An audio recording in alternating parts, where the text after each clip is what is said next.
Sur cette vidéo contient des spoils sur Deadpool, Batman v Superman, l'Aube de la Justice, Captain America Civil War, X-Men Apocalypse, Doctor Strange ou encore Suicide Squad. Si vous n'avez pas vu aucun de ces films, je vous conseille de les voir avant de voir cette vidéo. Bonne vidéo! À tous, c'est Zara Vigilante et bienvenue pour cette vidéo. Une vidéo un peu spéciale ma foi puisque cette fois-ci on va se poser une question à laquelle on va essayer de répondre, c'est est-ce qu'un bon super vilain fait un bon film de super-héros?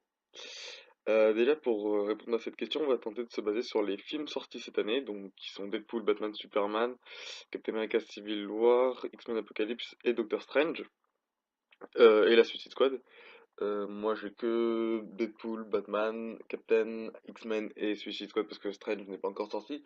Et après on parlera de deux autres films de super-héros on verra après pour avoir des éléments de réponse, on piochera dans les films ici et là. Alors, on va commencer avec Deadpool. Deadpool qui a pour super vilain Ajax, aka Francis, qui est un bad guy, je dirais pas random dans l'histoire de Deadpool, mais presque. Mais surtout que dans le film, c'est un vilain random, quoi, avec des pouvoirs, étant sur, en gros, la cause des maux de Deadpool. Deadpool cherche à le retrouver pour se venger, et voilà. Bah, c'est un vilain extrêmement random, c'est un vilain, encore une fois, le film Deadpool compte beaucoup plus sur son personnage principal que sur l'antagoniste, hein, mais du coup, voilà, quoi, c'est le vilain de Deadpool est un des vilains qu'on va ranger dans la catégorie des vilains oubliables, des vilains lisses, des vilains inintéressants. C'est là qu'on va ranger tous les vilains inutiles, et le film de Deadpool, bah, malheureusement, a un vilain qui s'y prête. On passe ensuite à une autre sortie super-héroïque de l'année, Batman v Superman Dawn of Justice. Alors, le problème pour Batman v Superman, c'est que le vilain n'est pas n'est pas celui qu'on pourrait croire. C'est-à-dire que le véritable vilain du film est Lex Luthor. Lex Luthor qui a un plan extrêmement complexe, extrêmement travaillé, et un gros build-up sur son... En gros, quand on a la révélation, on se comprend qu'il y a eu un gros build-up sur son plan en fait, et que bah du coup, les révélations qu'on nous apporte au final sont intéressantes, même si on connaît un petit peu la mythologie de Superman, on sait le pourquoi du comment de Lex Luthor agit, mais voilà, c'est pour le coup, le travail sur le vilain, sur l'exécution de son plan et sur la mise en œuvre enfin, sur le déroulement de son plan est un petit peu plus travaillé que dans Deadpool, je trouve, et on verra que par la suite est un peu le plus travaillé durant l'année 2016 peut-être. Et, euh, et j'ai trouvé cette mise en scène plutôt intéressante, même si le plan de Luthor n'est pas non plus incroyablement majestueux, j'ai envie de dire, mais il a ce petit côté marionnettiste de l'ombre, tout ça qui est plutôt intéressant. Ensuite, on a Captain America Civil War. Donc Captain America Civil War qui, en plus de nous proposer hein, une petite bagarre, un petit conflit entre super-héros, se paye le luxe de nous proposer un vilain qui, au même titre que celui de Deadpool, est inutile et inintéressant, puisqu'il s'agit donc de Baron Zemo, qui n'est plus du tout le néo-naziste fanatique fantastique des comics, mais un espèce de petit, comment dire, une espèce de victime, ouais c'est ça, une espèce de victime collatérale des actions des Avengers lors des événements de Age of Ultron, et du coup qui souhaite se venger des Avengers en les forçant à s'auto-détruire, de manière à ce qu'il puisse ressentir la même douleur qu'il a ressentie lors de la mort de sa famille. Ouais, personnage aux motivations compréhensibles, personnage à identification facile, mais encore une fois, personnage lisse et inintéressant, quoi. Personnage très lisse et très inintéressant et super casse-couille. Parce que au final, honnêtement, je pense que la moitié des gens qui ont visionné, même un peu plus de la moitié des gens qui ont visionné Captain America Civil War, c'était plus la baston entre les Avengers qu'on attendait que ce mec Zemo qu'on en avait strictement rien à foutre. Au début, tu sais même pas pourquoi il est là, tu sais pas trop ce qu'il veut, et tu te dis mais Mais cassez-lui la gueule, qu'on reprenne la baston entre héros, quoi. Du coup, ouais, bof, en même temps, je pense que c'était pas le point le plus travaillé lors du développement du film, hein. Mais voilà, quoi, c'est le vilain qui est vraiment inutile. C'est vraiment le vilain inutile, quoi, encore plus que celui de Deadpool, parce que je pense que l'intérêt des spectateurs pour ce vilain est proche de zéro.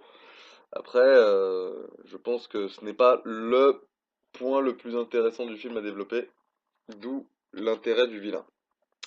On passe ensuite à X-Men Apocalypse, qui nous offre donc du coup, en guise de super vilain, Apocalypse. Le premier mutant dans l'univers des X-Men, si ce n'est le mutant le plus puissant de l'univers des X-Men, tout mutant confondu. Et là encore, on se retrouve à un autre problème par rapport à Apocalypse. C'est pas que qu'il n'est pas intéressant, charismatique ou marquant ou tout ce que tu veux, mais c'est que, il faut bien l'avouer, dans le film, excepté peut-être à la fin, il fait très peu de victimes. Il fait très très peu de victimes, et on a vraiment du mal à le considérer en tant qu'antagoniste principal du film. Il est sans nul doute très puissant et redoutable, mais le fait est qu'on ne le voit pas effectuer beaucoup d'actions, enfin je veux dire, par les quatre mecs qu'il a butés avec du sable au début quand il a envoyé les missiles nucléaires dans l'espace, et qu'il a kidnappé Xavier et qu'il l'a rendu chauve. Il a pas fait grand chose de ouf, Apocalypse, donc bof. En termes de méchant ultime d'un univers, tu repasseras, hein. Mais ouais, c'est un peu dommage, puisque ça aurait pu être l'affrontement ultime entre les mutants et cette espèce de mutant-dieu, de dieu mutant, qui malheureusement n'a pas été au rendez-vous de ce film, qui ont rendu le vilain très oubliable.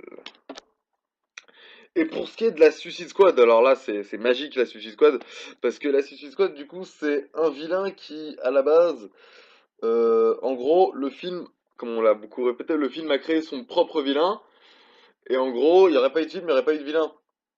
Et enfin il n'y aurait pas eu la Suicide Squad à la base, il n'y aurait pas eu de vilain.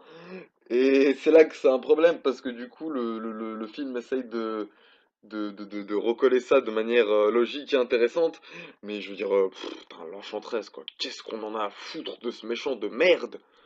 Je veux dire, il est ultra random, ultra classique, ultra cliché, ultra tout ce que tu veux. Même si son design est plutôt cool au début, enfin, du moins dans la première partie du film.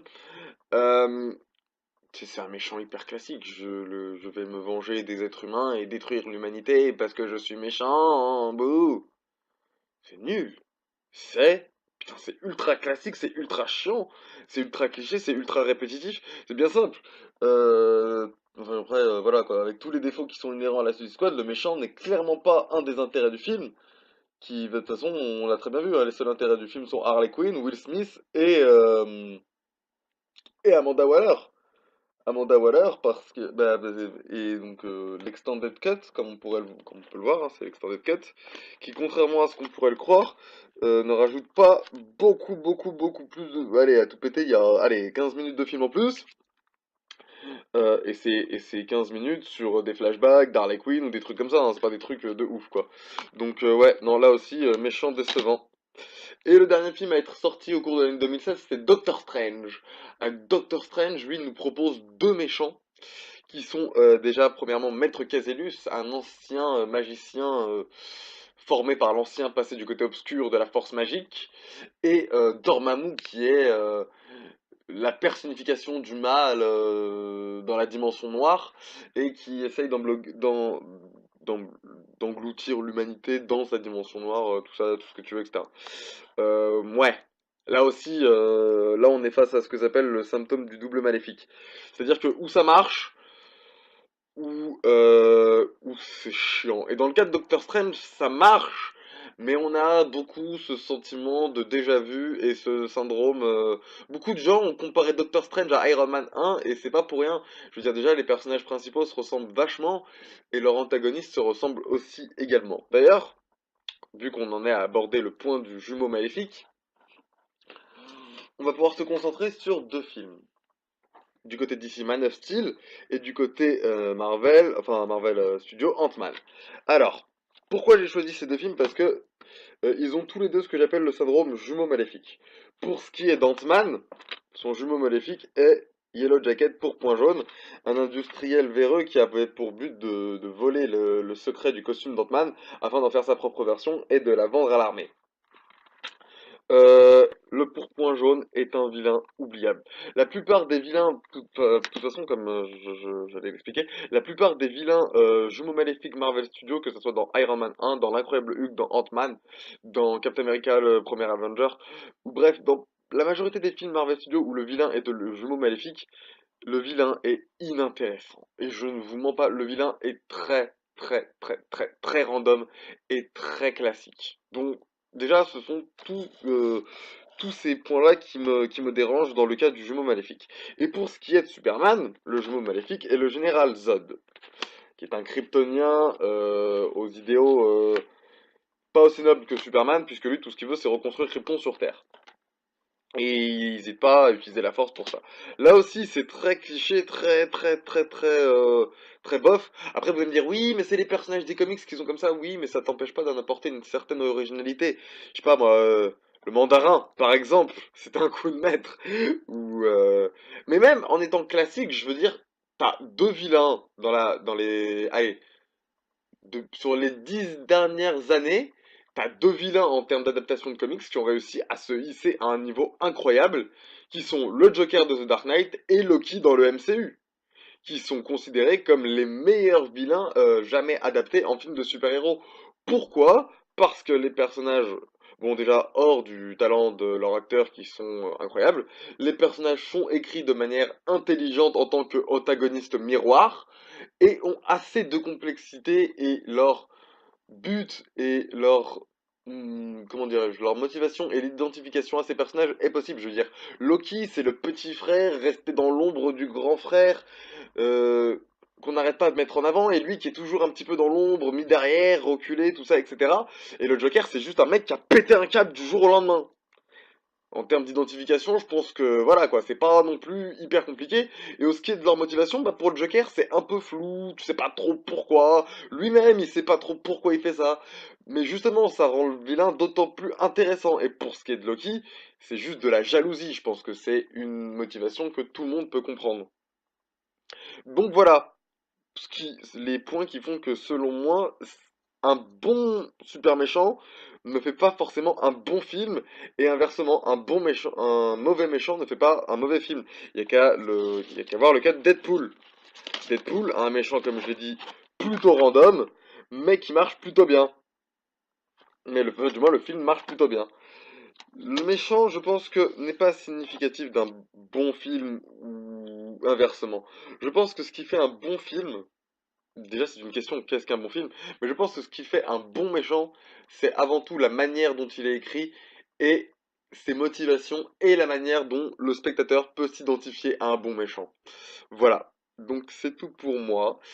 C'est tout pour cette vidéo. N'oubliez pas, comme d'habitude, si elle vous a plu, de vous abonner au Facebook et au Twitter de l'émission et à la chaîne YouTube.